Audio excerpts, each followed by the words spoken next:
ಯಾರು ಹೇಳಿದ್ರು? ಬಾಜುದವ್ರು ಇಲ್ಲ ಇಲ್ಲ ಕರ್ಕೊಂಬ ಬಾಜುವರ್ಗೆ. ಹಾಕೋರಿ ಶಂಕರ್ ಹೇಳ್ತೀರಿ ಕೊಡಂಗಿಲ್ಲ. ಸಸ್ಪೆಂಡ್ ಮಾಡ್ತೀವಿ.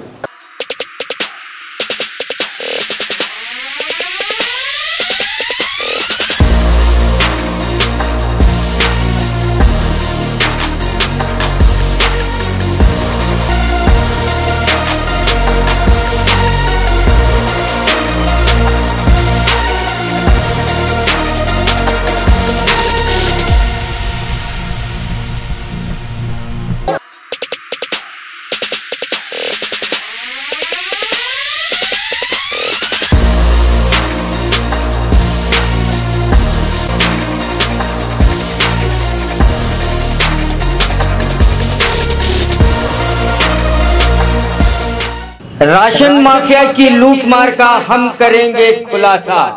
राशन माफियाओं की लूट मार का करेंगे हम खुलासा। कल दोपहर ठीक 12 बजे कि किस तरह राशन देने के नाम पर पैसे लूट रहे हैं अन्य भाग के सौदागरों का खुलासा। बी न्यूज नेशन का विशेष प्रोग्राम। सरकार की तयशुदा रकम से ज्यादा उसूले जा रहे हैं पैसे। राशन माफिया की लूट एपिसोड 1 देखना ना भूलिएगा।